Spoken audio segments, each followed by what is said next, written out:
In the summer of 2017, 64-year-old Linda McAllister stood on the brink of a new chapter in her life. She had loving children and grandchildren, recently remarried, moved into a new home, and enjoyed a stable bank account. Everything seemed to be going perfectly. However, in July of that year, life took a drastic turn. Linda and her husband Chet suddenly went missing. When Linda's daughter, Dara, arrived at her mother's house, she found the home in disarray, and the 2011 Dodge Ram pickup was missing from the driveway. Law enforcement began piecing together fragments of this puzzling story, gradually closing in on a conclusion no one wanted to admit. Could Linda's favorite granddaughter be connected to her disappearance, and possibly even her death? This case leaves a heavy impression. It's a story where greed and selfishness take center stage, and it feels almost unbelievable were it not so meticulously documented. On July 8, 2017, Dara Hodge drove to her mother's home in Conway, South Carolina. That morning, she received a call from a contractor hired by Linda to renovate the house. Linda and her new husband, William Chet Clemens, had been actively working on upgrading their home. However, when the contractor arrived that morning, the house was empty. The sliding glass doors were unlocked, and inside, the home was in chaos. Linda's small dogs roamed freely through the rooms, suggesting they had been left alone for quite some time. Linda and Chet's pickup truck was also missing from the driveway. If they had driven off in it, they must have left in a hurry. After making several calls to acquaintances, Dara discovered that no one had heard from the couple since July 3rd. Linda and Chet had been missing for 5 days. Linda and Chet had only been married for a year. Despite the 19-year age difference, 45-year-old Chet and Linda were considered a great match, full of energy and almost always together. Linda had previously been married for over 10 years and had 2 adult children, Dara and her brother James, as well as 11 grandchildren. In the first year of her new marriage, Linda sold her previous home, receiving over $125,000, which she deposited into her bank account. She and Chet decided to renovate their new home to make it exactly the way they envisioned. It seemed like a natural choice, given that they both preferred to stay home and weren't the type to travel or spend extended time away from loved ones. Dara felt some relief after speaking with her daughter, Jordan Hodge, who had long been Linda's favorite grandchild. Since early childhood, Linda frequently took care of young Jordan while her parents worked, and their relationship grew very close. Linda even gave her granddaughter a sweet nickname, Lil Hodge. Jordan assured her mother that there was no reason to worry. A family emergency had come up in Ohio, Chet's home state, so he and Linda had to leave abruptly. Jordan said she was looking after the house and the dogs while they were gone, although that turned out not to be entirely true. Nevertheless, she insisted that everything was fine and that Linda and Chet would return soon. Despite Jordan's reassurances, Dara couldn't shake her anxiety. She hadn't been able to contact her mother directly. Every call went straight to voicemail. She also reached out to Chet's relatives, but none of them knew anything about the couple's whereabouts. Determined to get more answers, Dara decided to revisit her mother's house.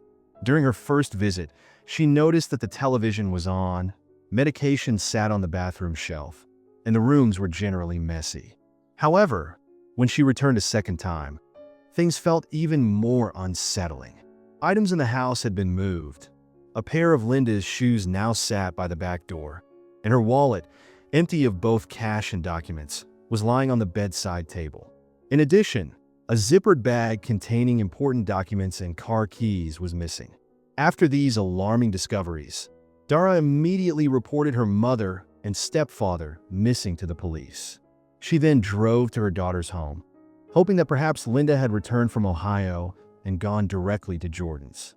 Jordan and her boyfriend, Kenneth "Kenny" Carlisle, had recently moved into a trailer about 20 minutes away from Conway.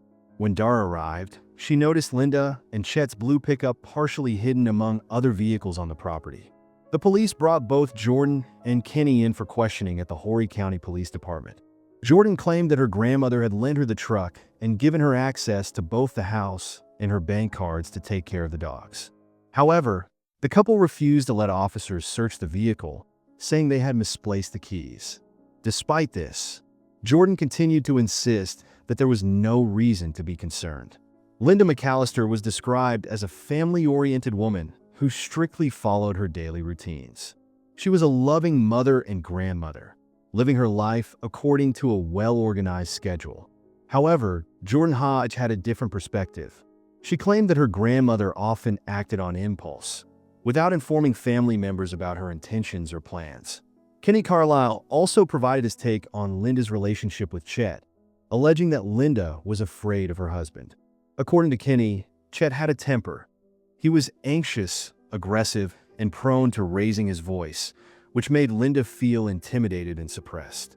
For a time, Jordan and Kenny lived with Linda and Chet, but this arrangement ended abruptly when $5,000, money Linda had set aside for a hot tub, went missing from her purse.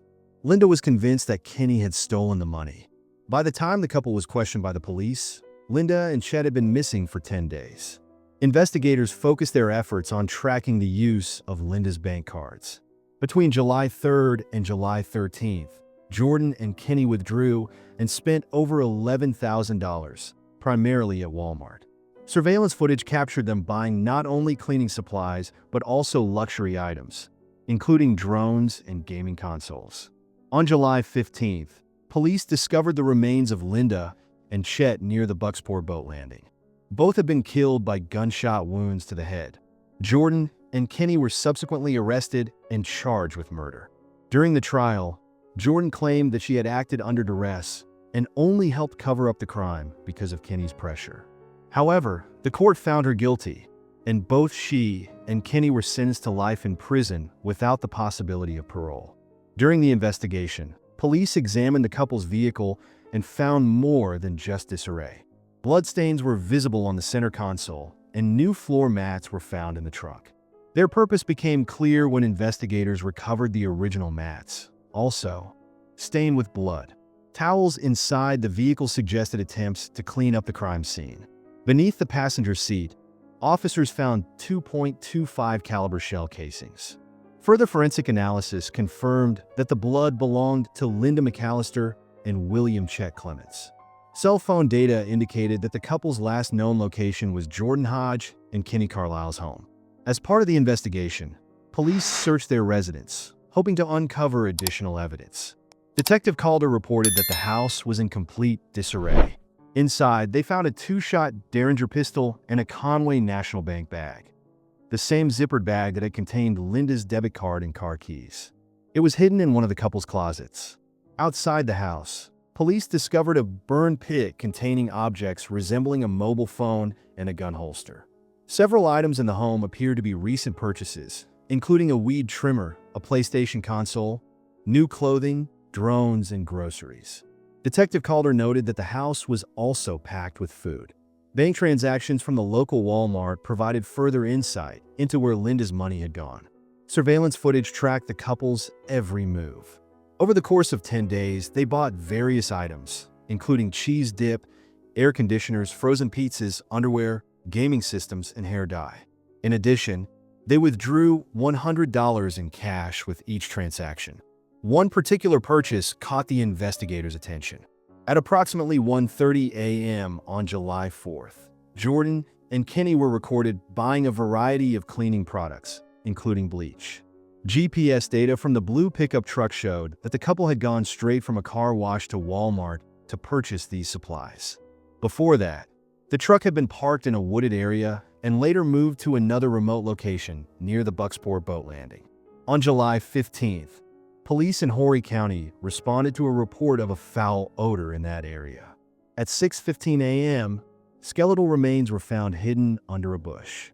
Testing confirmed that the bodies were those of Linda McAllister and Chet Clemens.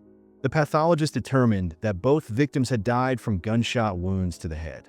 The discovery of the bodies was a devastating blow to the Hodge family. But the tragedy deepened when it was confirmed that Jordan and Kenny had officially been arrested on suspicion of murder. During Jordan's bail hearing, Dara Hodge pleaded with the judge to keep both suspects in custody. It was during this hearing that it was revealed Kenny had been wearing an electronic ankle monitor not just for involvement in a bar fight, but due to several serious offenses in North Carolina. In that state, he faced charges for assault with a deadly weapon with intent to kill, witness intimidation, assault causing bodily harm, property damage, making threats, and violating domestic violence protective orders, along with 2 instances of assaulting a woman. Kinney was denied bail. The case experienced several delays as both suspects remained in custody, awaiting trial on murder charges.